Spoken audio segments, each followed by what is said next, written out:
Evet arkadaşlar, ben demin ikinci blog kanalımda videomu kapanmıştı. Onun tavsiyenin sağda ya abi senin tavsiyenin sağda doğru değil, tamam, ben de video çekiyorum yani. Zaten bu.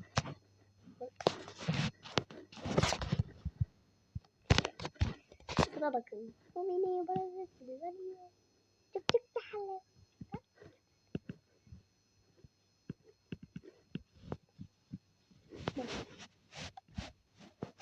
Bakın o beni buraya güzel. Arkadaşlar, bloklarımı denemek istiyorum. Video çekmek istiyorum. Kahve şekerler özlemek. Arkadaşlar bakın kendime yapalım. Bakın ne yapabiliyorum.